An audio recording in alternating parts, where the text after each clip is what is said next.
CEDAP Compass, c'est un cabinet d'orientation scolaire privé installé au Togo depuis septembre 2015.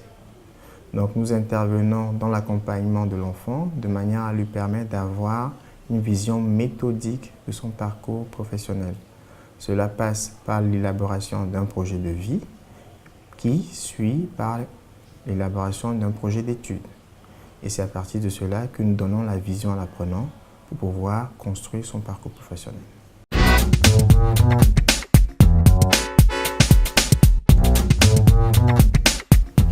L'orientation est tout d'abord le premier élément dans la chaîne de valeur de l'éducation que nous devons voir au niveau de l'apprenant. Dans le système éducatif, lorsqu'on connaît l'enfant, lorsqu'on connaît sa personnalité, lorsqu'on connaît son profil, on saura comment l'accompagner. Donc c'est le premier élément sur lequel les éducateurs doivent se baser de manière à pouvoir élaborer et accompagner l'enfant.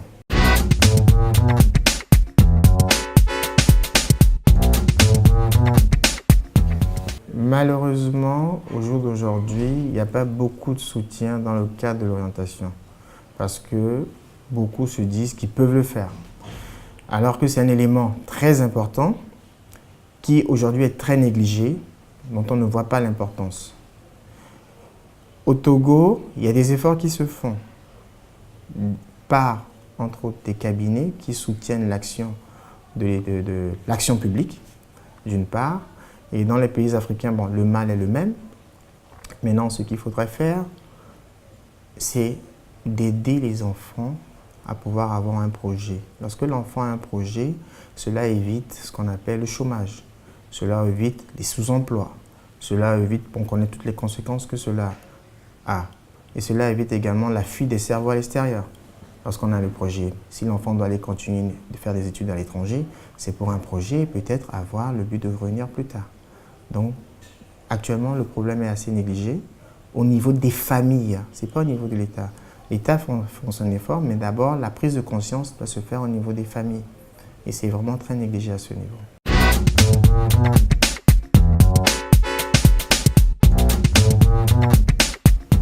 Dans notre culture africaine, les enfants sont la cible de l'orientation. C'est eux les apprenants. Mais vu le cadre africain, ce sont les parents qui sont décideurs. Lorsqu'un parent a la vision de son enfant, il saura dans quelle école, dans quelle structure, dans quelle formation l'accompagner. Donc la première responsabilité, ce sont les parents. Après, les cabinets d'orientation sont là pour les éclairer, pour les aider, pour les accompagner. Et l'État peut primer ses enfants par des bourses d'études d'excellence.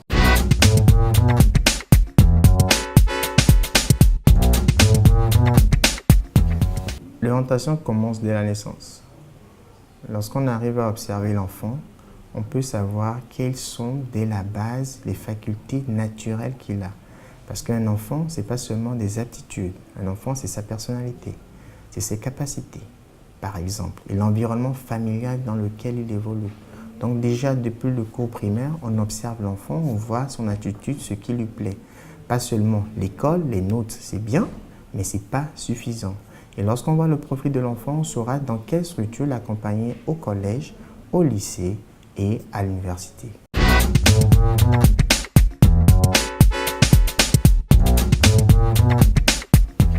Les grandes conséquences de la non-orientation se voient tout naturellement. Quand on va prendre le cas de notre pays, il y a beaucoup de diplômés, garçons, jeunes hommes, par exemple, qui font en guillemets des sous-métiers. Il n'y a pas de sous-métiers, mais ils ne font pas ce qui sont adaptés. Ils sont diplômés de tel ou tel diplôme, mais ils vont peut-être faire le taxi-moto, ils vont peut-être faire la sécurité, et beaucoup de demoiselles vont peut-être faire le commerce, et j'en passe. Ce sont les conséquences de la mauvaise orientation parce que l'apprenant n'a pas l'élaboration de son projet. Lorsqu'il a l'élaboration de son projet, il n'a pas besoin forcément de financement, de l'aide de quelqu'un. Par rapport à son projet, il détermine les ressources nécessaires pour pouvoir évoluer.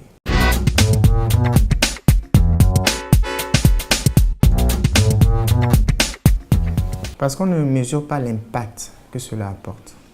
Les parents se disent, c'est mon enfant. Par exemple, si on prend un parent médecin, je suis médecin, je veux que mon enfant devienne médecin. Je suis chef d'entreprise, j'aimerais que mon enfant prenne le relais, par exemple. Donc, c'est l'ignorance. Donc les parents se disent qu'ils sont à même de pouvoir décider de ce que l'enfant pourra faire dans le futur. Raison pour laquelle l'orientation est souvent négligée. Ou bien le parent n'a pas pu faire des études et il aimerait le faire à travers ses enfants. Raison pour laquelle la notion de conseiller d'orientation est négligée. Mais on voit depuis quelques années que la notion du conseiller d'orientation a un impact énorme. Parce que plus l'enfant est mieux orienté, mieux conseillé, avec Internet et beaucoup d'informations que nous avons aujourd'hui, la mauvaise information peut gâcher l'avenir d'un enfant. Donc c'est pour cela qu'il est le plus apte de voir un conseiller, d'avoir des avis, des professionnels, de manière à pouvoir s'asseoir et élaborer convenablement ce qui peut correspondre à l'enfant.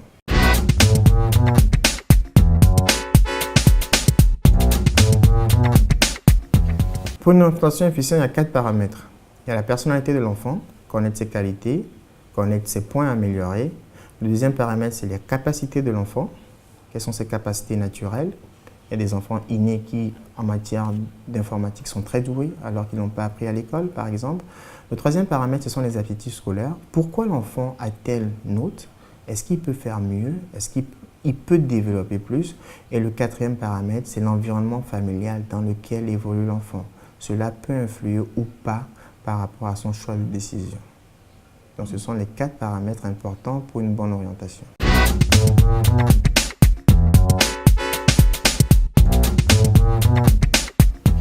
Le rôle de chacun dans ce processus, en commençant par l'administration scolaire, c'est d'accompagner les apprenants et ne pas décider à la place des apprenants. Ce n'est pas parce que je ne suis pas bon en anglais que je serai jamais bon au collège, que je ne serai jamais bon en anglais. Il faut comprendre les raisons pour lesquelles je ne suis pas bon en anglais, par exemple. Donc au niveau de l'administration scolaire, c'est d'accompagner et d'être à l'écoute et d'observer, pas de décider à la place des enfants. Au niveau des parents, c'est d'être beaucoup plus présent auprès de leurs enfants et savoir leur personnalité pour savoir ce qui peut leur convenir par la suite. Et au niveau des apprenants, c'est d'être responsable parce que le but, c'est d'amener l'enfant à être autonome et responsable.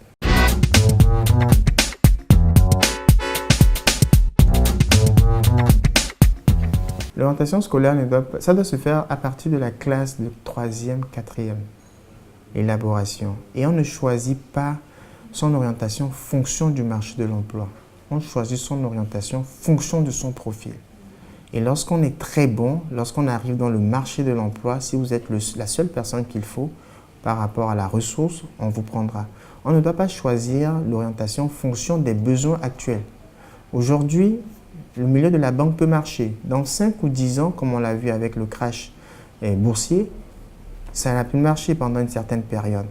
Mais lorsqu'on est bien orienté, on est dans son profil, comme je le dis souvent, un poisson, lorsqu'on le met dans l'eau, il nage parce qu'il est dans son domaine.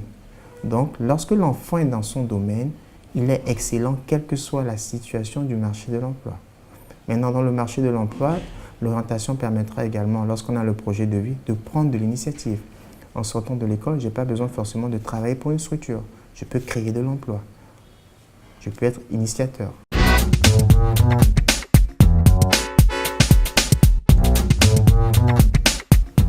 Un projet de vie, un avenir bien défini. Lorsque le projet de vie est élaboré, comme je l'ai dit, depuis la classe de 4e et 3e, on peut déjà savoir ce que l'enfant peut faire dans 4 ou 5 ans. Donc c'est avoir une feuille de route. Donc l'avenir est bien tracé. L'enfant a l'option A, l'option B, quelle que soit la situation dans laquelle il se trouve. Donc avec cette feuille de route, il sait vers où il arrive. Il connaît son objectif et comment y arriver. Raison pour laquelle nous avons dit, lorsqu'on a un projet de vie, c'est que le projet d'études est bien établi et cela vous permet d'avoir un avenir beaucoup plus serein. L'avenir n'est plus laissé aux mains du hasard.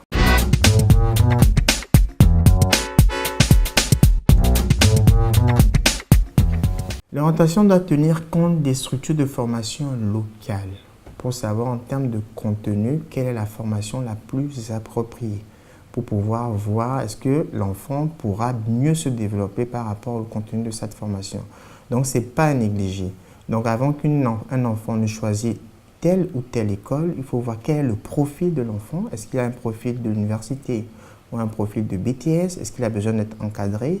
Mais il doit être beaucoup plus autonome, par exemple. Et il faut connaître le contenu de la formation. Si le contenu de la formation n'est pas concret, l'enfant ne sera pas opérationnel sur le marché de l'emploi. Donc on tient compte également du contenu de la formation.